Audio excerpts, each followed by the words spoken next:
अगर हर मजहब का खुदा एक माना जाता है तो हिंदुइज्म में बहुत ज्यादा देवतास क्यों माने जाते हैं? हिंदुइज्म को आप एज अ रिलीजन नहीं समझ सकते। हिंदुइज्म बेसिकली तौर पे ना वक्त के साथ साथ बहुत ज्यादा डाइवर्सिटी इख्तियार कर चुका है। टॉप मोस्ट इनका गोल्ड था, वो आता था आदित्य के नाम से। हिंदुइज्म के जो बिलीफ्स हैं इसमें तीन बेसिकली तौर के ऊपर खुदाओं का तस्वर है। त्रिमूर्ति के कॉन्सेप्ट के ऊपर ये बिलीफ चलता है। देवी मतलब के खातून, और त्रि का मतलब होता है ट्राइंगल, यानी कि तीन लोग।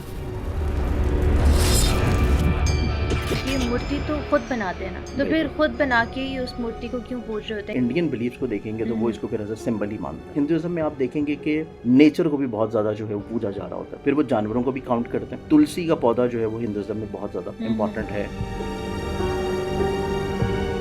इनमें ना एक चढ़ावे का भी कॉन्सेप्ट होता है। तो इनका एक भगवान है जिसको ये मानते हैं, उनको शिवलिंग कहते हैं। तो फिर जो वो दूध जा रहा होता है, क्या उसको भी एज अ प्रसाद वो लोग यूज करते हैं? एक मंदिर है इनका जो कि असम वाली साइड के ऊपर आता है। सती जो है उनको जब टुकड़ों में बांटा गया तो उनका एक टुकड़ा जो कि रिप्रोडक्टिव पार्ट है वो उस इलाके में आके गिरता है। शिव जो है उनके उस पार्ट को उनने एक रिप्रोडक्टिव पार्ट के ऊपर, वूम्ब के ऊपर रखा होता है। उसकी जो बेस होती है वो बेस जो है वो वुमेन की रिप्रोडक्टिव पार्ट है। ये वो वाला इम्पैक्ट या वो वाला इमेज या वो वाला कॉन्सेप्ट है कि जब शिव जो है वो किसी भी तौर के ऊपर वूम्ब में होंगे।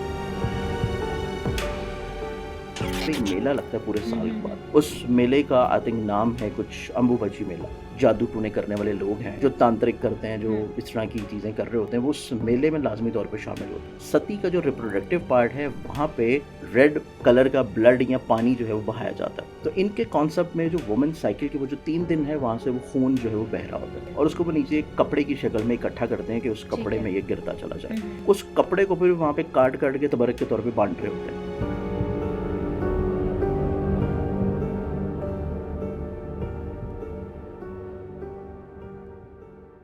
अस्सलाम वालेकुम सर, कैसे हैं आप? वालेकुम अस्सलाम, अल्लाह का शुक्र। सर, आज हम जिस टॉपिक पे बात करेंगे वो है ब्लैक मैजिक और हिंदू रिलीजन। लेकिन सबसे पहले मुझे आप ये बताइएगा कि अगर हर मजहब का खुदा एक माना जाता है तो हिंदुइज्म में बहुत ज़्यादा देवतास क्यों माने जाते हैं? देखिए, इसके लिए बिलीफ सिस्टम जो है वो हर रिलीजन के क्योंकि डिफरेंट होता है। जी। इसके लिए सबसे पहले क्योंकि बीइंग अ मुस्लिम हम ये प्रोग्राम कर रहे हैं तो मेरे ख्याल से पहले हमें कलमा एक दफ़ा पढ़ लेना चाहिए ताकि हमारी शहादत की गवाही जो है वो चली जाए। अशहदु अल्ला इलाहा इल्लल्लाहु मुहम्मदुर रसूलुल्लाह। अब इस एतबार से देखा जाए तो हिंदुइज्म को आप एज अ रिलीजन नहीं समझ सकते, क्योंकि हिंदुइज्म को अगर आप एज अ रिलीजन समझने की कोशिश करेंगे तो क्योंकि बीइंग अ मुस्लिम हम लोगों का ब्रॉटअप ये है कि हमारे जो बिलीफ सिस्टम्स हैं उसमें होली बुक है जो कि अल्लाह ताला ने हमें कुरान करीम की सूरत में नेमत के तौर पे अता की है क़यामत तक के लिए, हर उम्मत के लिए। फिर उसके बाद हमारी तमाम तर चीज़ें रिवॉल्व करती हैं नबी अकरम सल्लल्लाहु अलैहि वसल्लम की ज़ात अक़दस के मुताबिक। उसमें फिर सहाबी हैं, ताबईन हैं, तबा ताबईन हैं, फिर औलिया कराम हैं और उसके अलावा फिर अहले बैत कराम हैं। अब हिंदुइज्म को अगर आप इस कॉन्सेप्ट में समझने की कोशिश करेंगे या अगर हिंदुइज्म को आप क्रिश्चियनिटी के अकॉर्डिंगली समझने की कोशिश करेंगे तो वो तब चीज़ें आपको समझ नहीं आ पाएंगी, क्योंकि हिंदुइज्म बेसिकली तौर पे ना वक्त के साथ साथ बहुत ज़्यादा डाइवर्सिटी इख्तियार कर चुका। इवन के इसका ओरिजिनल नेम जब ये रिलीजन मार्ज़ वजूद में आया, जो कि इसकी तारीख मिलती है बहुत पुरानी, जो कि 4000 से 5000 साल पुरानी है। और ये तब का ज़माना है जिस ज़माने को हिंदुइज्म की तारीख में वैदिक या वेद कहा जाता है और वो वेद का ज़माना था। उस टाइम के ऊपर जिसको ये एक अथॉरिटी या कमांड मानते थे या जिसको ये एज अ पूछते थे या किसी तौर के ऊपर प्रेज या कोई एज अ लॉर्डशिप के तौर के ऊपर ये लोग जानते थे, तो उसमें जो सबसे टॉप मोस्ट इनका गोल्ड था वो आता था आदित्य के नाम से। फिर उसकी मज़ीद और ज़्यादा रिफॉर्मेशंस बहुत ज़्यादा हैं। लेकिन जैसे जैसे फिर ज़माना चेंज होता गया, कुछ नए मज़हब आते गए और नई कल्चरल चीज़ें इन्वॉल्व होती गई रिलीजन में, तो हिंदुइज्म उसके अकॉर्डिंगली डाइवर्सिटी इख्तियार करता गया। अब हिंदुइज्म क्योंकि डाइवर्सिटी का नॉलेज एक रिलीजन है तो वही हर चीज़ को अपने अंदर ना एब्जॉर्ब कर लेता है। हर एक को ये अपने अंदर किसी न किसी तौर के ऊपर शामिल कर लेता है।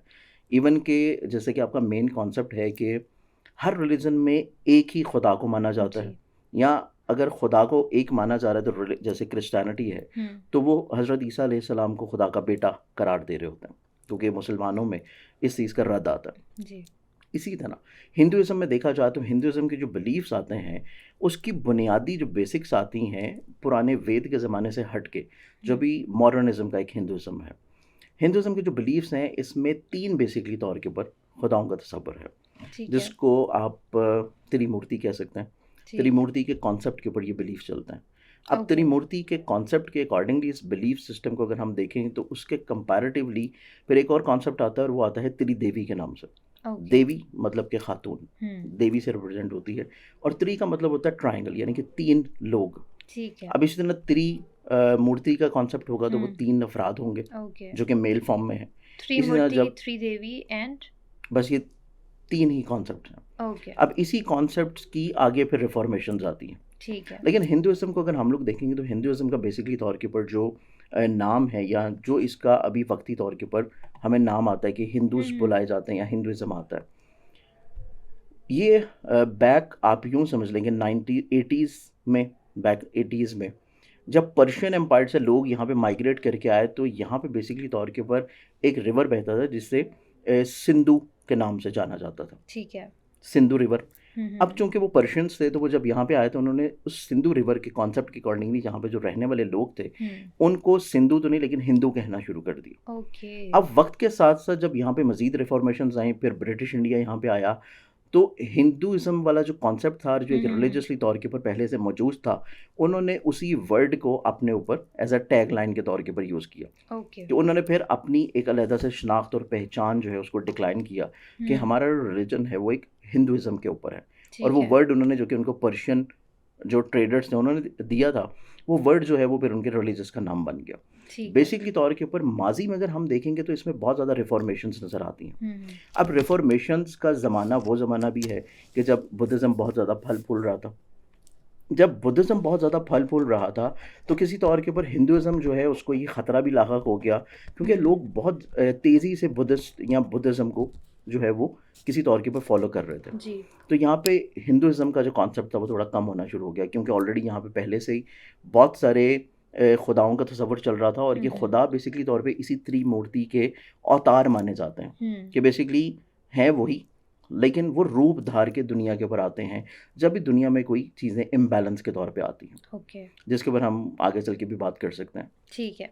अब तो, जब बुद्धिस्ट और उसके बाद मज़ीद दूसरे रिलीजन्स आए तो फिर चीज़ों को मॉडर्न जो हिंदुइज्म अभी हमारे पास नज़र आता है या हिंदू रिलीजन हमें नज़र आता है उसमें बेसिकली तौर के ऊपर बहुत सारी चीज़ों को रिफॉर्म किया गया। अब इस रिफॉर्मेशंस में उनके बहुत सारे पंडित थे जिन्होंने काम किया, बहुत सारे लोग थे जिन्होंने इसके ऊपर काम किया, जिसमें 1-2 फ़र्द ऐसे हैं कि जो बेसिकली तौर के ऊपर जिनका नाम यहाँ पे हमें मिलता है और वो बहुत ज़्यादा हमें मिलता है बेसिकली तौर के ऊपर इस कॉन्सेप्ट में कि उनका काम जो है वो बहुत पाए का था। अब इस कॉन्सेप्ट को देखें तो उसमें जैसे कि नानक है, नानक जो कि गुरु नानक के नाम पे, और उनका एक अलग से सिखिज्म के तौर पे भी आता है, लेकिन किसी तौर के ऊपर उन्होंने भी इस चीज़ के ऊपर बड़ा काम किया था ताकि इसको किसी तौर पे रिवाइव किया जाए। इसी तरह जो मॉडर्न हिंदुइज्म हमारे पास आता है उसमें एक और नाम बहुत इंपॉर्टेंट है जो कि शंकराचार्य का नाम है। तो शंकराचार्य की जो हिंदुइज्म के रिवाइवल के बारे में चीज़ें थी वो भी बहुत इंपॉर्टेंट थी। और अभी जो वक्ती तौर के ऊपर आपको हिंदुइज्म नज़र आता है जिसमें अलग-अलग भगवानों को या अलग-अलग किसी तौर के ऊपर देवताओं को पूजने की बजाय शंकराचार्य जो है उसने फिर एक कॉन्सेप्ट दिया कि एट अ टाइम 5 जो कि देवताएं हैं उनको इकट्ठा पूजा जाए, क्योंकि हिंदुइज्म जो है वो 4 बेसिक चीज़ों के ऊपर चलता है। जैसे कि त्रिमूर्ति का कॉन्सेप्ट है, त्रिमूर्ति में पहला जो नाम आता है वो आता है ब्रह्मा, जिसके बारे में तारीख में बहुत ज़्यादा चीज़ें नहीं मिलती, बहुत ज़्यादा फिक्शनल स्टोरीज नहीं मिलती। जैसे कि हमें बाकी जो त्रिमूर्ति के 2 नाम हैं उनकी फिक्शनल स्टोरीज आपको बहुत ज़्यादा मिलती हैं, रामायण की शक्ल में मिलती है, महाभारत की शक्ल में मिलती हैं, और किसी तौर के ऊपर जो है वो आपको सती के साथ फॉर्म में शेप में मिलती हैं या दीगर दूसरी फॉर्म्स में मिलती हैं। इसी तौर के ऊपर जो है जो कॉन्सेप्ट इन्होंने दिया शंकराचार्य ने, उन्होंने कॉन्सेप्ट दिया कि 5 को जो है वो आप किसी तौर के ऊपर लेके चलें, ठीक है, जिसमें विष्णु भी हैं, जिसमें शिव भी हैं। उसके बाद उन्होंने सूर्या जो है उनको भी ऐड ऑन किया, गणेशा को भी ऐड ऑन किया, और किसी तौर के ऊपर उन्होंने जो त्रिदेवी वाला कॉन्सेप्ट था जो कि किसी तौर के ऊपर हिंदुइज्म में ऑलरेडी 4 कॉन्सेप्ट में चल रहा था, तो उन्होंने उस देवी वाले कॉन्सेप्ट को भी ऐड किया कि जिसने फिर फॉलो करना है इन 5 को इकट्ठा फॉलो करे। इस वजह से हिंदुइज्म किसी तौर के ऊपर जो है वो अपनी बेसिक्स में फिर इतना स्ट्रांग हो गया कि बहुत सारे रिलीजन्स आने के बाद, इवन इस्लाम आने के बाद भी जो इनके कॉन्सेप्ट थे वो किसी तौर के ऊपर उतने चेंज नहीं हो सके जितने इम्पैक्ट होने चाहिए थे। तो एक तो ये कॉन्सेप्ट है हिंदुइज्म का। बाकी हिंदुज़्म के कॉन्सेप्ट में देखें तो इसमें जैसे कि 4 एलिमेंट्स हैं, हम्म। इसी तरह 4 तरह के सेक्ट्स आते हैं, या इसमें ओके, आप वो यूँ कह क्या? सकते हैं कि 4 फ़िक़े आ जाते हैं। हम्म। पहला फ़िक़ वो आता है जो कि इनकी त्रिमूर्ति का सेकंड नेम है, जो कि हमारे पास आता है, और वो नाम हमारे पास आ जाता है विष्णु के तौर के ऊपर। ठीक है। जिसे जो है बहुत सारे दीगर नामों के साथ भी आगे अवतार जी की जी शक्ल जी। में दुनिया के ऊपर आने के कॉन्सेप्ट्स मौजूद हैं इनके हम्म। अपनी तरीक़ों में। अब वो लोग जो कि विष्णु को फॉलो कर रहे होते हैं तो वो विश्वसम की तरफ जाते हैं। हम्म। इसी तरह वो लोग जो कि त्रिमूर्ति का तीसरा नाम है जो कि शिव में आता है, वो हम्म। शिविज्म को फॉलो कर रहे होते हैं। हम्म। तो ये त्रिमूर्ति के 3 नाम हैं जिनमें विष्णु और शिव के बारे में तो बहुत ज़्यादा चीज़ें हम्म। तारीख में भी मिलती हैं, फिक्शन स्टोरीज़ में भी मिलती हैं। तो हिंदुइज़्म को समझने के लिए ना आपको थोड़ा-सा ब्रॉडर पर्सपेक्टिव में फिक्शन स्टोरीज़ को सुनना पड़ता है। तो जब आप फिक्शन स्टोरीज़ को सुनते हैं तो फिर आपको पता चलना शुरू होता है कि बेसिकली तौर के ऊपर ये त्रिमूर्ति का कॉन्सेप्ट है और त्रिदेवी का कॉन्सेप्ट है। ठीक। जैसे कि ब्रह्मा है तो उनकी आप साथी कह लें, कंपेनियन कह लें, जो इनके हिंदुइज़्म के कॉन्सेप्ट में आता है, या आप बीवी कह लें, मतलब इनके अपने कॉन्सेप्ट में। तो वो जो त्रिदेवी का पहला नाम आता है वो सरस्वती आता है। ओके। कि ब्रह्मा जो है वो सरस्वती जो है वो उनकी कंपेनियन में। हम्म। मतलब जब भी ब्रह्मा दुनिया में कोई भी रूप लेके आएगा तो सरस्वती खातून जी का जी, रूप लेके उनका वो उसके साथ पार्टनर। आएगी। जी जी। इसी तरह जब हम विष्णु की बात करते हैं तो विष्णु के साथ जो उनकी फीमेल त्रिदेवी को अटैच किया जाता है वो अटैच किया जाता है लक्ष्मी को। ओके। कि जब भी विष्णु किसी भी शेप में, जैसे कि रामायण में वो रामा या राम के शेप में आया, तो वहाँ पे आपको जो है यही लक्ष्मी जो है वो नज़र आती है सीता के रूप में। ठीक इसी है। तरह अगर वो महाभारत में कृष्णा के रूप में आता है तो वहीं पे हम्म। ये लक्ष्मी जो है वो आपको राधा। किसी और नाम में नज़र आती है। इसी तरह क्योंकि ब्रह्मा जो है वो बेसिकली तौर के ऊपर एक क्रिएटिव गॉड के नाम के ऊपर रिप्रेजेंट करते हैं हिंदुइज्म में। विष्णु जो है वो किसी तौर के ऊपर सेफ्टी, सिक्योरिटी और चीज़ों को बैलेंस रखने के एतबार से, प्रिजर्टिव के एतबार से, कि एक बैलेंस कायम रहे दुनिया का, जो कि उनके अपने रिलीजन के अकॉर्डिंगली है। इसी तरह जो तीसरा नाम है विष्णु का वो आता है डिस्ट्रक्टिव, कि जैसे कि खराबी करना, गुस्सा, एग्रेशन, और वो फ्रस्ट्रेशन, क्या? नेगेटिविटीज़। तो वो नाम फिर आता है शिव के नाम से, कि शिवा। ओके। और शिव जो है, ये शिवा जो हैं, उनके भी फिर इंडियन फिक्शन स्टोरीज में बहुत सारे शेप्स हैं जो कि वो दुनिया में वो लोग कहते हैं कि अवतार की शक्ल में आए। ठीक है। अब इस एतबार से उनकी जो किसी तौर के ऊपर आपको नाम यहाँ पे मिलेगा, वो नाम आपको आ जाता है, और वो नाम हमारे पास पहला जो फॉर्म आती है वो आती है सती की फॉर्म। ओके। पहली फॉर्म सती की फॉर्म आती है, और सेकंड फॉर्म जो इसमें आती है वो आती है किसी तौर के ऊपर जो सती, जो कि री इनकारनेशन इनका एक मेन आता है। सेकंड फॉर्म पर आ जाती है वो है पार्वती की फॉर्म। ओके। कि सती जो है जब उसके फादर ने किसी तौर के ऊपर उसको एग्री नहीं किया, जो कि अभी भी इनके रिलीजन में एक रस्म चलती है जिसे सती की रस्म बोला जाता है, या एक ख़ास मंदिर है वहाँ पे रस्म की जाती है। तो खातून जो है वो अपनी ज़िंदगी को, मतलब कि पूरी लाइफ को वो इमॉर्टल की तरफ ले जाती है। तो इसी एतबार से जब शिव जो है जो सती है उसके वालिद ने जब इसको एग्री नहीं किया कि वो शिव के साथ जो है वो किसी तौर पे शादी कर ले या उसकी कंपेनियन बन जाए, तो उस टाइम के ऊपर सती जो है उसने अपने आप को वहाँ पे इमॉर्टल कर दिया था, किसी तौर के ऊपर जो है आप यूँ कह लें कि मंदिर में आग की करके जला के। अब इस शेप में अगर हम लोग देखें तो उस ज़माने की जो इनकी फिक्शनल स्टोरीज़ हैं, उसमें फिक्शनल स्टोरीज़ में फिर ये आता है कि जो विष्णु थे, जब ये शिव सती जो कि उस टाइम के ऊपर जब मर गई, तो उसकी डेड बॉडी को उठा के पूरी इधर उधर जो है पूरे यूनिवर्स में घूम रहे थे, और वो एक अजीब सा उस टाइम के ऊपर कोई एटमॉस्फेयर जो है इनकी फिक्शनल स्टोरीज में आता है कि वो बना होता है। उस टाइम के ऊपर शिव के एंगर को और इस चीज़ को ख़त्म करने के लिए विष्णु जो है उन्होंने जो है वो किसी तौर के ऊपर ज़र्ब लगाई अपनी तलवार से, या उनका जो एक वो अजीब सा वो जो होता है एक बड़ा सा एक हथियार, उससे। तो वो 52 या 51 टुकड़ों में बट के जो है वो दुनिया के ऊपर किसी तौर पे जो गिरी है, उसमें से एक पार्ट जो है वो इसको मानते हैं कि एक मंदिर की शक्ल में ख़ास आसाम में एक जगह है, उस जगह के ऊपर जाके वो गिरा। ठीक है। और जो कॉन्सेप्ट्स बहुत ज़्यादा स्टार्ट होता है तांत्रिक वाला, मैजिक वाला या ब्लैक मैजिक और इस तरह की सारी चीज़ें, वो बहुत सारी चीज़ें फिर उस मंदिर या टेम्पल से भी रिलेट की जाती हैं। ठीक है। तो बेसिकली तौर के ऊपर ये त्रिमूर्ति का कॉन्सेप्ट है, और इसी त्रिमूर्ति के ही कॉन्सेप्ट में जो कि ब्रह्मा हैं उनकी तो बहुत ज़्यादा अवतार या डिटेलिंग्स या बाकी सारी चीज़ें किसी भी फिक्शनल स्टोरीज में नहीं आती। लेकिन किसी तौर के ऊपर अगर हम विष्णु की बात करें तो विष्णु के तकरीबन कोई 10 के करीब जो हैं वो डिफरेंट अवतार जो हैं इस दुनिया में एक एक्सेप्टेड तौर के ऊपर इनकी फिक्शनल स्टोरीज में आते हैं हम्म कि विष्णु जो हैं जब जब दुनिया में कोई मुसीबत आई, परेशानी आई, कोई इशू हुआ, कोई प्रॉब्लम हुआ, तो विष्णु जो है वो इंसानी रूप धार के जो हैं वो इस दुनिया में आए, ओके जिसमें जो उनके बहुत मेजर जो के नाम नज़र आते हैं, जो कि 10 हैं, उनमें से एक आपको जो है वो नज़र आएगा रामा की शक्ल में, जो ठीक है कि आपको जो है रामायण में है। फिर इसी तरह आपको महाभारत में जो है वो नज़र आएगा। इसी तरह का नाम, और महाभारत में इन्हीं का ही जो डायलॉग है बेसिकली तौर के ऊपर, जो जंगी माहौल में और उस जंग की बैटल फॉर्म के ऊपर इसमें लक्ष्मण का, उन्हीं के डायलॉग की फॉर्म में जो इनकी एक बुकलेट आती है महाभारत, वो सारी महाभारत की जो बुक है वो उसी डायलॉग फॉर्म में आती है। तो ओके ये बेसिकली तौर के ऊपर इसको समझने के लिए थोड़ा सा फिक्शनल स्टोरीज को फिर समझना पड़ता है ठीक है कि जो फिक्शनल स्टोरीज क्रिएटेड हैं और फिक्शनल स्टोरीज की जो क्रिएशन है, फिर उसमें बेसिकली तौर के ऊपर जो पुराने बिलीफ्स थे, ठीक है जो वैदिक या वैद के बिलीफ्स थे या उसके बाद के जो बिलीफ्स थे, जब ये फिक्शनल स्टोरीज बनाई गई, उस टाइम के ऊपर कॉन्सेप्ट सिर्फ ये था कि जो ऊपर की मेन जो कि रूलिंग बॉडी बना रही होती है किसी भी चीज़ को, सिर्फ कॉन्सेप्ट ये होता है कि सिर्फ हम एक शख्सियत का इम्पैक्ट या नाम दें, ठीक और है उस नाम को जो है वो फिर नीचे की जो आवाम है उसको हम बता दें, वो स्टोरी सुना दें और वो सारी चीज़ें किसी तौर पे एक्सीड कर दें। लेकिन जो नीचे की आवाम होती है उसमें फिर आहिस्ता आहिस्ता वक्त के साथ साथ बहुत सारी चीज़ें मिसकॉन्सेप्ट के तौर के ऊपर क्रिएट होती गई। अब वो ठीक मिसकॉन्सेप्ट के तौर के ऊपर क्रिएट जब होती गई, जब आप किसी बहुत इनके किसी पंडित से बात करेंगे तो वो तो आपको सिर्फ यही बताएगा कि ये इल्यूजनरी तौर के ऊपर हम बिलीव्स रख रहे होते हैं।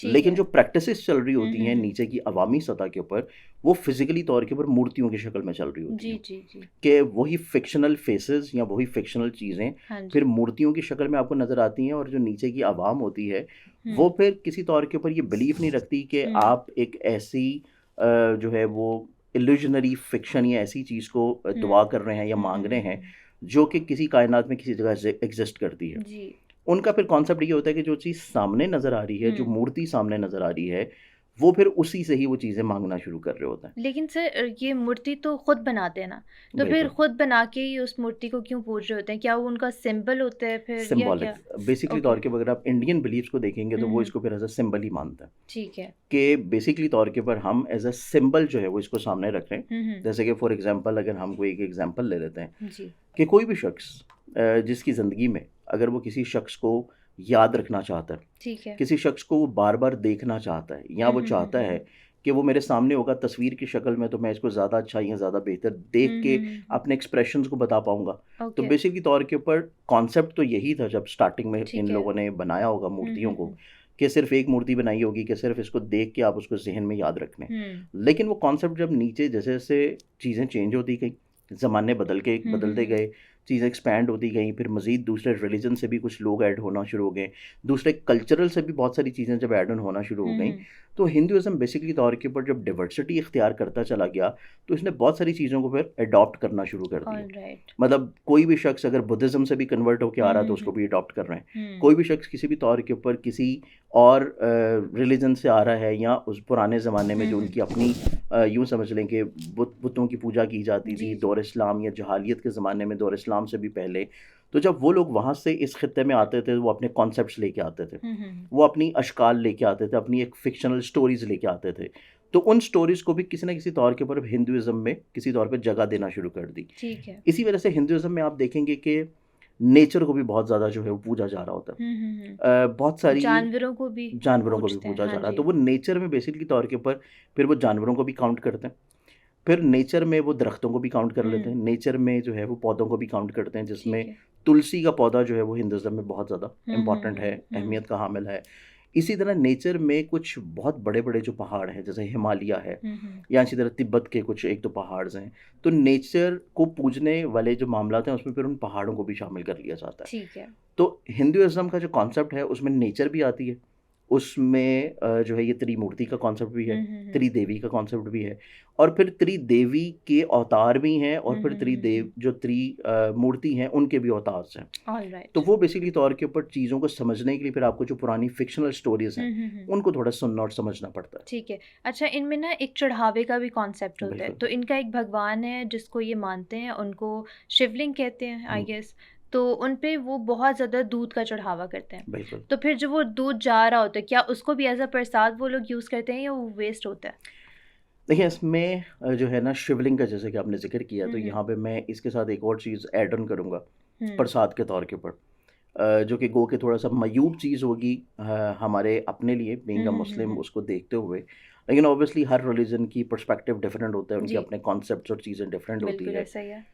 तो एक मंदिर है इनका जो कि असम वाली साइड के ऊपर आता है, जो कि जिसका अभी आपने ज़िक्र किया था हाँ, जो कि जहाँ मैं पे आपको भी जो बता जी, भी जी, रहा जी। था कि एक मंदिर इनका आता कम्याकन है आई गेस और वो मंदिर कमाकिया। इनका है कमाकिया टेम्पल। जी, जी, जी।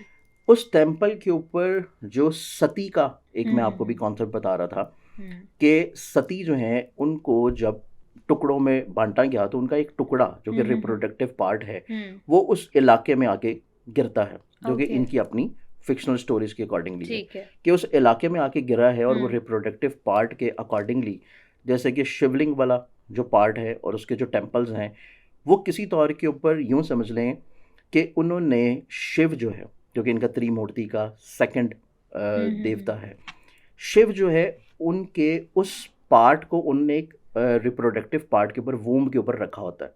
वो ओके। जो एक छोटा-सा आपको एक स्टैच्यू सा हुँ, हुँ, एग हुँ, शेप में नज़र हुँ, हुँ, आता है, हुँ, हुँ, हुँ। उसकी जो बेस होती है, वो बेस जो है वो वुमन की रिप्रोडक्टिव पार्ट है। ओके, अब वो जो उसके ऊपर रखा होता है और उस कॉन्सेप्ट में रखा होता है कि ये वो वाला इम्पैक्ट या वो वाला इमेज या वो वाला कॉन्सेप्ट है कि जब शिव जो है वो किसी भी तौर के ऊपर वूम्ब में होंगे हुँ, हुँ, हुँ, या हुँ। उनका वो किसी तौर के ऊपर मैनली बिहेवियर या मैनली पावर्स की अकॉर्डिंगली चीज़ों को एग्जिस्ट करने के हुँ, लिए हुँ, हुँ। उस कॉन्सेप्ट में लेके जाते हैं। ठीक है। तो बेसिकली उसके कंपैरिजन में जो मैंने आपको ये कमाकिया टेम्पल की हुँ, हुँ, बात की हुँ। है, वहाँ पे किसी तौर के ऊपर जैसे कि रिप्रोडक्टिव पार्ट ऑफ सती जो है वो रखा जाता है, तो यहाँ पे एक मेला लगता है पूरे हुँ, साल हुँ, के बाद। हुँ। उस मेले का आई थिंक नाम है कुछ अम्बुबची मेला। ओके। उस मेले में ना पूरी इंडिया से या इंडिया के बाहर भी जितने हुँ, भी हुँ, कोई हुँ। जादू टूने करने वाले लोग हैं, ओके, जो तांत्रिक करते हैं, हुँ, जो इस तरह की चीज़ें कर रहे होते हैं, वो उस मेले में लाज़मी तौर पे शामिल होते हैं। ठीक है। जैसे शिवलिंग के उसके स्तूपा के ऊपर, स्टैच्यू के ऊपर हुँ। दूध बहाया जाता है और वो दूध को फिर नीचे इकट्ठा किया हुँ, जाता है। हुँ, हुँ। इसी तरह अगर हम लोग देखें तो हमारे पास यहाँ पे सती का जो रिप्रोडक्टिव पार्ट है, वहाँ पे रेड कलर का ब्लड या पानी जो है वो बहाया जाता है।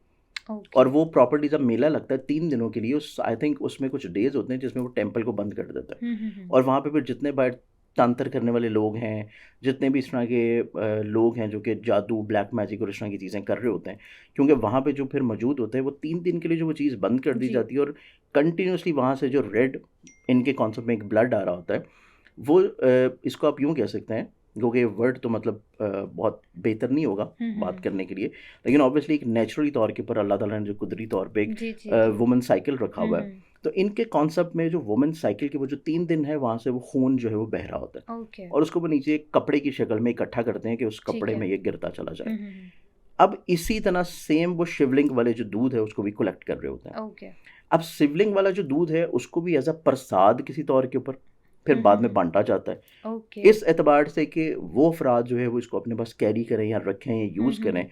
जो कि किसी तौर के ऊपर मैनली पावर्स जो हैं उससे किसी तौर के ऊपर बहुत ओके, ज़्यादा पावरफुल नहीं होते। ठीक है। इसी तरह जो ये सती वाला जो टेम्पल है, यहाँ पे भी ये जो फिर जो खून को इकट्ठा किया जाता है, हुँ, हुँ, हुँ। उस कपड़े को फिर वहाँ पे काट-काट के तबरकात के तौर के ऊपर और मतलब एक मैजिक के तौर के ऊपर या बाकी सारी चीज़ों के लिए फिर उसको बाँटा जाता है ओके। कि वहाँ पे मुख्तलिफ जितने भी लोग आए होते हैं, जो तंत्र करने वाले, जादू करने वाले, मैजिक करने वाले, हुँ, हुँ। वो उसको किसी तौर के ऊपर हासिल करने की कोशिश कर रहे होते हैं कि ये जो ब्लड वाला क्लॉथ ओके। वाला हुँ, कपड़ा हुँ, है हुँ, हुँ। और वो वाला क्लॉथ वाला कपड़ा जिसको इस्लाम में नापाकी करार दिया गया हुँ, हुँ, हुँ। कि इस्लाम में उन डेज़ में ख़वातीन के ऊपर ना ही नमाज़ वाजिब है, ना ही जी, जी, रोज़ा जी। वाजिब है जी।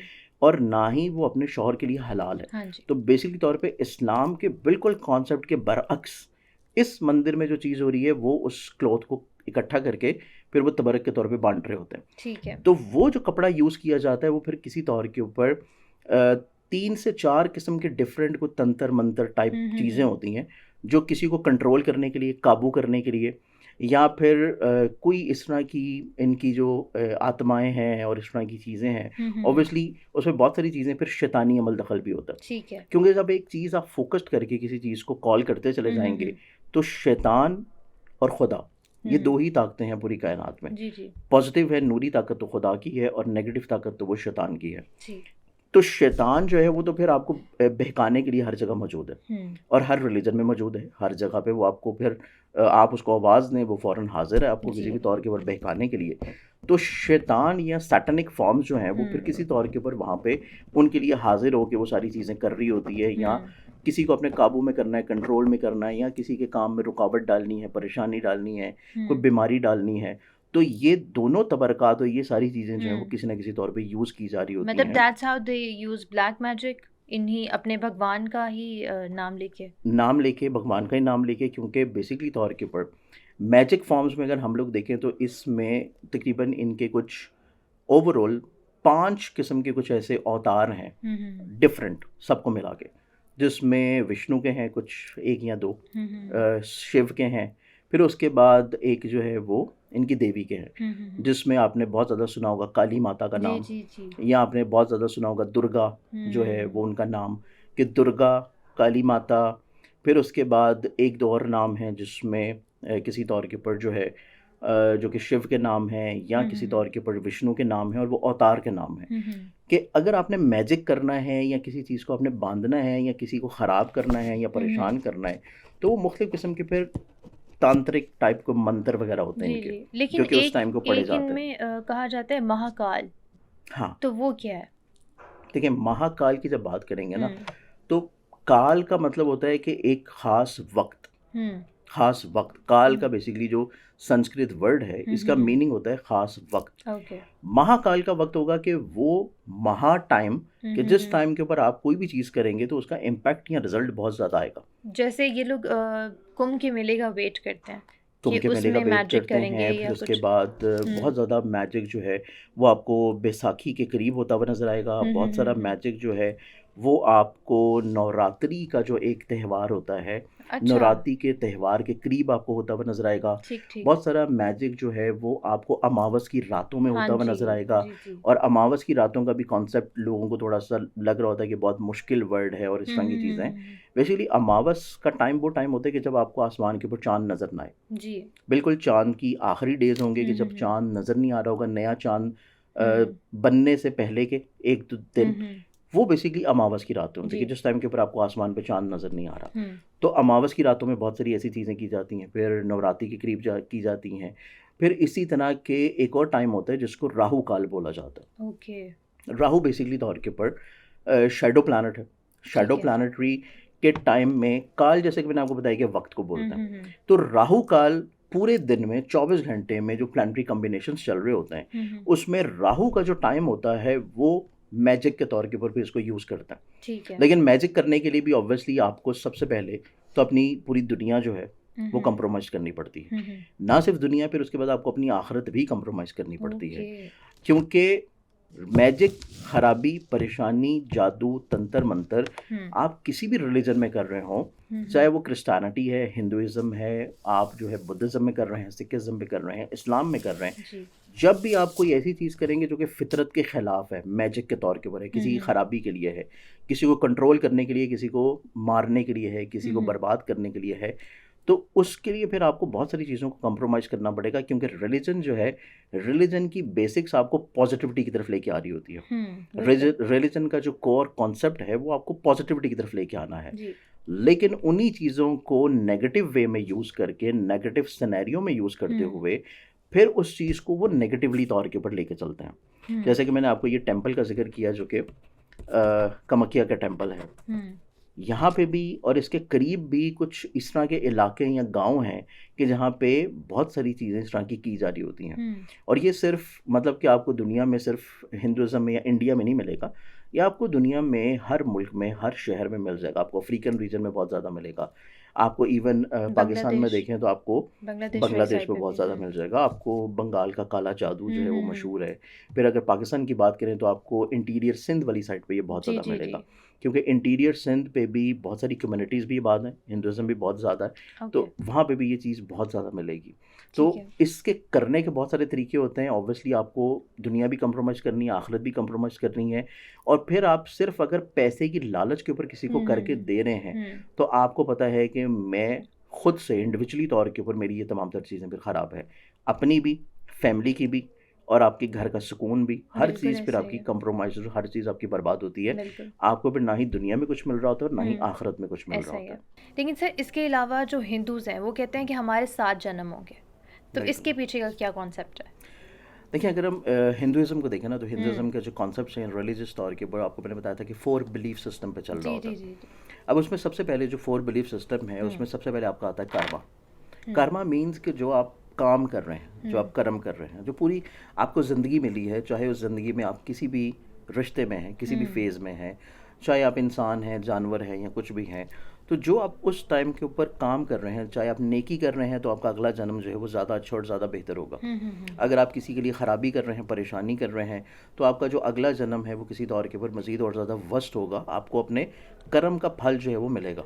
ओके। ये बेसिकली पहला बिलीफ सिस्टम है उनके ठीक रिलीजन है। का। दूसरा बिलीफ सिस्टम अगर लेकिन हम ये लोग तो वैसे हर रिलीजन में होता है ना कि देखिए, हमारा बीइंग अ मुस्लिम अगर हम देखें, या बीइंग अ क्रिश्चियनिटी देखें, जी, जी। या कुछ एक दो दूसरे रिलीजन्स को देखें, तो वो आखिरत के ऊपर बिलीव जी, करते जी, हैं, जी। डे ऑफ कि ये जजमेंट के हमारी ऊपर। हाँ जी, ये वो जो डे लाइफ ऑफ है वो हमारी डे ऑफ जजमेंट के ऊपर बिलीव करते हैं।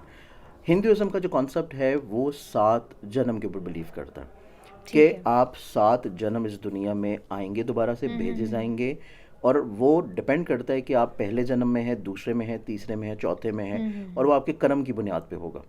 फिर उसके बाद इम्पैक्ट करता है आपकी सोल। सोल मीन्स कि आपकी रूह, आपकी आत्मा। बेसिक तौर के ऊपर जो आपका जिस्म है उसको तो मौत आ रही है, लेकिन आपकी रूह को नहीं आ रही। इस्लाम में भी यही हमारा कॉन्सेप्ट है कि अरवाह जो है वो आलम बरज़ख में रहेंगी, और आलम बरज़ख में रहती हैं अनटिल कि क़यामत का दिन ना आ जाए। यहाँ पे इनके जो बिलीफ सिस्टम्स हैं कि उसी रूह को दोबारा भेजा जाता है, जैसे कि हम इनके कुछ देवी देवताओं का जिक्र कर रहे थे, जिसमें सती का जिक्र किया था मैंने आपको। शिव जो है विष्णु के साथ, सती जो है वो जब एग्जाइल होती हैं, जब वो मरती है, तो वो नया रूप लेके फिर आती है पार्वती की शेप पे। ओके। और पार्वती की ही फिर आगे से फॉर्म्स हैं दुर्गा की भी और फिर काली माता की भी। तो ठीक है। बेसिकली तौर के ऊपर जन्म वाला जो मामला है वो चल रहा होता है, लेकिन इसको साइंटिफिकली तौर के ऊपर अभी तक को प्रूव नहीं कर सका। ठीक है। ना ही हिंदूज खुद, ना ही किसी तौर के ऊपर वो गो के वो बहुत सारी फिक्शनल स्टोरीज तो बनती रहती हैं कि एक बच्चा फलां जगह पैदा हुआ, अभी भी आपको मिल जाएंगी जी, जी, बेशुमार भरी हुई, कि वो बच्चा पैदा हुआ, वो 10 साल का था, लेकिन उसको अपना पुराना जन्म याद था, और वो पुराने जन्म की अपनी सारी दोस्तों को भी बता रहा है, बाकी भी बता रहा है, घर का भी बता रहा है, ये चीज़ें भी बता रहा है, लेकिन उसकी ऑथेंटिसिटी या रियलिटी किसी भी जगह पे आपको नहीं मिलेगी। ये चीज़ है। तीसरी जो चीज़ आती जो तीसरी चीज़ आती है वो यही है, इनके रिलीजन का कोर ऑब्जेक्ट जो है वो यही है, जन्म वाला। ठीक है।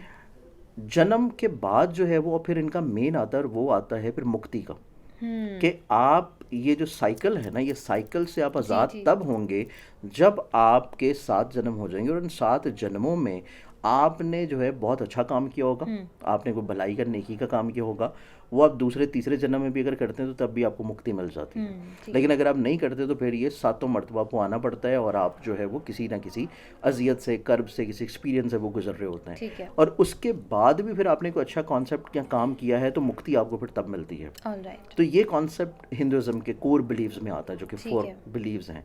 तो ये मुक्ति के कॉन्सेप्ट की तरफ जब तक नहीं जाते तब तक जन्म वाला मामला जो है वो चल रहा होता है। ठीक है। लेकिन इसके अलावा ये लोग जब डेड बॉडी होती है उसको जला देते हैं, बिल्कुल। फिर देन उससे भी ये लोग ब्लैक मैजिक वगैरह कोई करते हैं, मसान की राख वगैरह जो भी होता है। बिल्कुल। इसमें हम लोग देखें जैसे कि हमारे रिलीजन में, क्रिश्चियनिटी में और दीगर बहुत सारे रिलीजन्स में, जो कि डेड बॉडीज़ होती हैं उनको बड़ी अकीदत से, एहतराम से और बड़ी पाकीज़गी के साथ जी, जी। जो है वो उसी ज़मीन के हवाले की कर दिया जाता है, क्योंकि हम बशर जो है वो मिट्टी से ही बनाए गए हैं। बेशक। यहाँ पे हिंदू कॉन्सेप्ट के अकॉर्डिंगली, क्योंकि ये नेचर के ऊपर बिलीव कर रहे होते हैं, नेचर के सिस्टम के ऊपर, तो ये किसी तौर के ऊपर जो आप यूँ समझ लें कि जब रावण जो है वो उठा के ले गया था सीता को जी। और जब किसी तौर के ऊपर हनुमान जो है वहाँ पे लंका को जला के जब सीता को वापस लेके आता है राम के पास, हम्म। और उसके बाद जो सीता है उसको किसी तौर के ऊपर अग्नि परीक्षा से गुजरना पड़ता है अपनी सच्चाई को बताने के लिए ओके। कि मैं पाक दामन थी और मेरे ऊपर ऐसा कुछ नहीं हुआ, रावण ने कुछ नहीं किया और ऐसी चीज़ें नहीं हैं। तो वो अग्नि परीक्षा वाला जो कॉन्सेप्ट है वो भी हिंदुज़म में बहुत ज़्यादा है। ठीक तो है। उसी कॉन्सेप्ट की बुनियाद के ऊपर जो है वो फिर जब इंसान जो है वो मरता है, इस दुनिया को छोड़ता है, तो उसी अग्नि परीक्षा के कॉन्सेप्ट में फिर ये इस चीज़ को अटैच कर लेते हैं। ठीक है। क्योंकि हर वो चीज़ जो कि नेचर में मौजूद है, चाहे वो हवा है, आग है, और दरख्त है, फल पौधे हैं, ट्रीज़ हैं, जानवर हैं, इवन वो सांप ही क्यों ना हो, चाहे वो बंदर ही क्यों ना हो, तो इस एतबार से नेचर का कॉन्सेप्ट तो रिलीजन में इनके मौजूद है। ठीक है। इसी एतबार से वो आग भी इसी कॉन्सेप्ट में लगाते हैं कि अगर तो इसको मुक्ति मिलनी है, जो आखिरी इनका फॉर्मेशन है वो मुक्ति वाला सिस्टम, कि वो अगर मिलनी है वो इनको मिल जाए। ठीक है। अगर वो नहीं है तो सोल जो है वो तो ज़िंदा रहेगी, और सोल जो है वो दोबारा किसी नए रूप में, किसी नए जिस्म पे दोबारा से फिर भेजी लेकिन ये जाएगी। लोग अस्थियां भी तो बहाते हैं।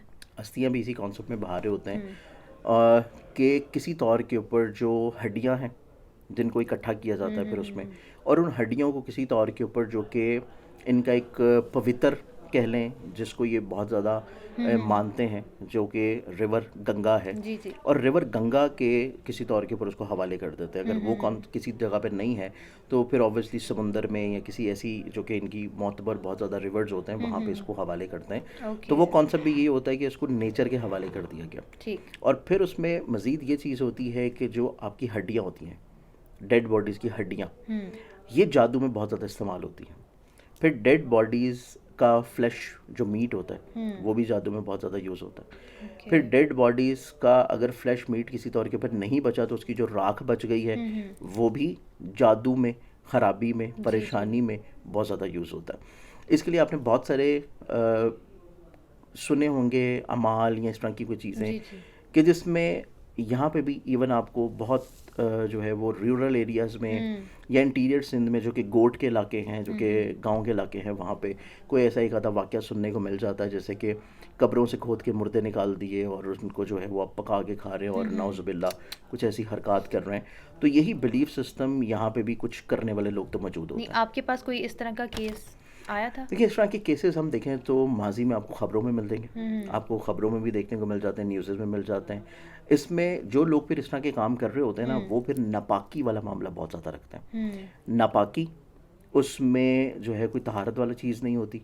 फिर उसमें हर वो चीज़ की जाती है जो कि नापाकी के एलिमेंट में हो, जिसमें जानवरों को खाना, इसमें उल्लू के खून का इस्तेमाल करना, इसमें दीगर दूसरे जानवरों के खूनों का इस्तेमाल करना, और इसमें एक और चीज़ आती है मेरे पास एक, क्योंकि ऑब्वियसली हमारी फील्ड ऐसी है कि कोई ना कोई इस तरह का चीज़, जब मैं कराची विज़िट कर रहा होता हूँ स्पेशली तौर के ऊपर, तो कराची के ना इर्द गिर्द बहुत सारे जो इंटीरियर सिंध के और इस तरह के गोट के इलाके, वहाँ से कोई ना कोई इस तरह की कोई स्टोरी या कोई आके बेचारा अपनी परेशानी और बता रहा होता है।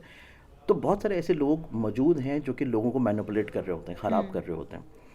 अब समटाइम्स इसमें होता है कि कोई भी शख्स अगर आया, उसके ऊपर अगर कोई चीज़ नहीं भी है ना, तो अगर वो किसी ऐसे शख्स के पास चला गया है जो किसी तौर के ऊपर इस तरह की हरकत कर रहा है, जो कि इस तरह की खुराफात कर रहा है, वो फिर उसके ऊपर वो चीज़ मुसल्लत कर देता है। जैसे कि फॉर एग्जांपल मैं यहाँ पे आपको एक स्टोरी बताता हूँ। मेरे पास एक हमारी क्लाइंट है, अभी खैर वो पाकिस्तान में नहीं, पाकिस्तान से बाहर हैं। तो आप यूँ देखिए कि पढ़ी लिखी, अच्छी खासी पढ़ी लिखी, और अब्रॉड भी रूने मुल्क रहती हुई, मतलब कोई ऐसा नहीं है, कोई देहाती सिस्टम नहीं है, कोई बिलीफ सिस्टम इतना कमज़ोर नहीं है, लेकिन उसके बावजूद भी मेंटली तौर के ऊपर कैप्चर्ड ऐसा किया जाता है कि उस टाइम के ऊपर आपकी अकल काम नहीं करती कि आपके साथ हो क्या रहा है। आपकी सोचने समझने की हिस्स जो है वो ख़त्म हो जाती है, मौफ हो जाती है।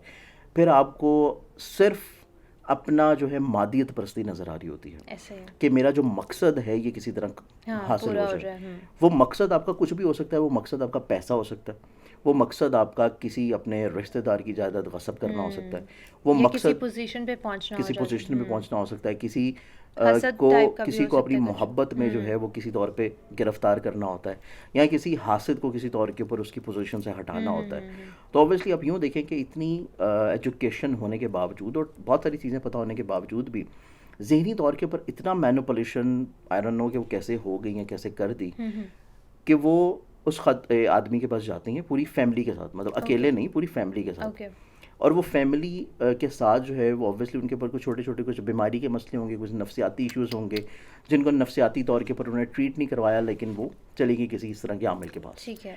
अब उसने जो वहाँ पे कुछ एक दो उल्टे सीधे कुछ अमल करवाए, और उस अमल करवाने के बाद जब वो नफसियाती तौर पे चीज़ें थोड़ी मज़ीद उभरना शुरू हो गई, ऑब्वियसली आप एक ऐसे माहौल में होते हैं जहाँ पे बदबू हो, नापाकी हाँ हो, जी। परेशानी हो, तो वो चीज़ें कहीं ना कहीं पे आपको मेंटली तौर पे परेशान करती हैं।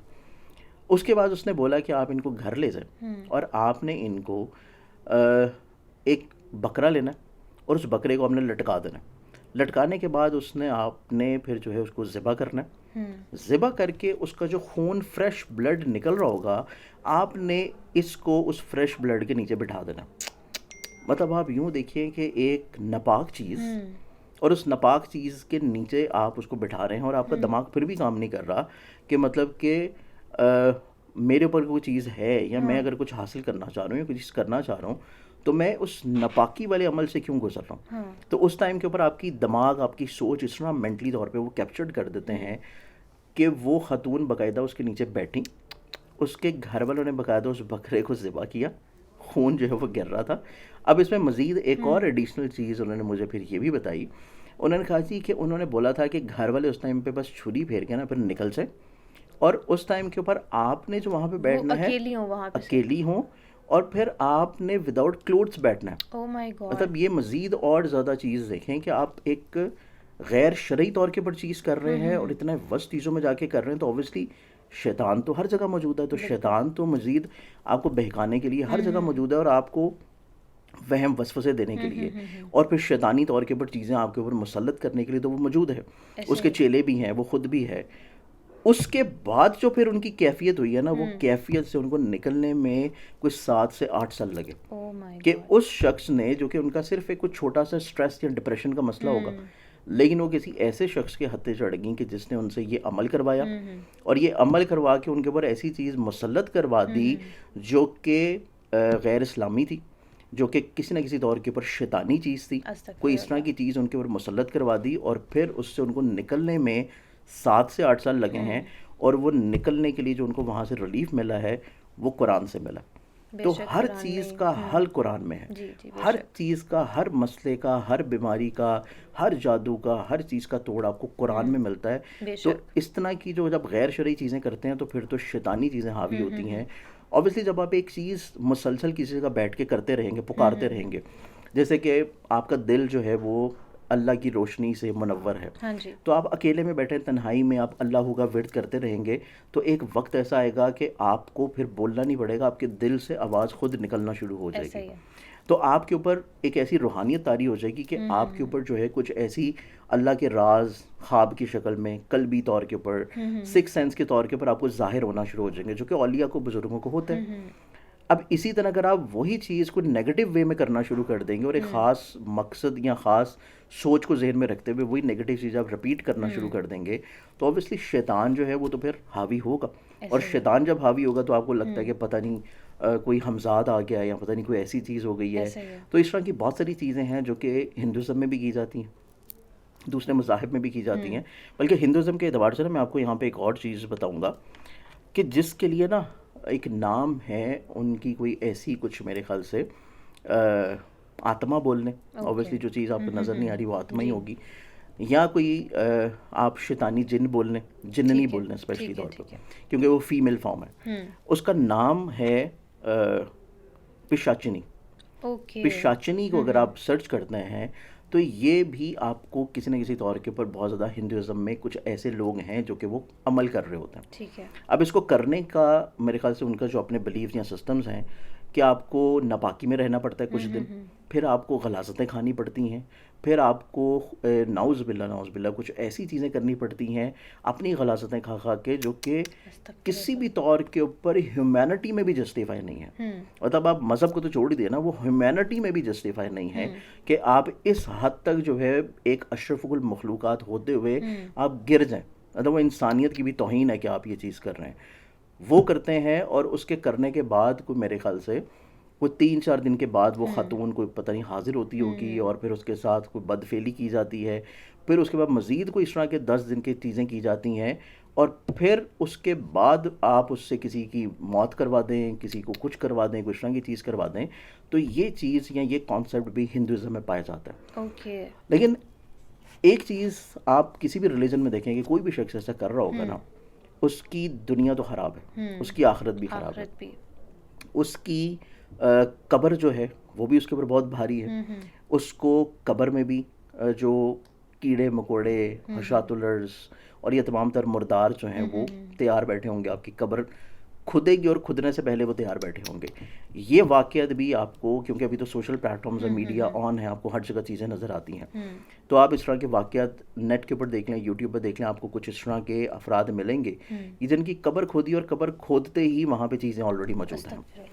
इसी तरह जब इनको भी जलाया जाता है, इस तरह की काम करने वालों को इनके रिलीजन में भी जलाया जाता है, तो वो भी कोई आराम से फिर जलते नहीं हैं।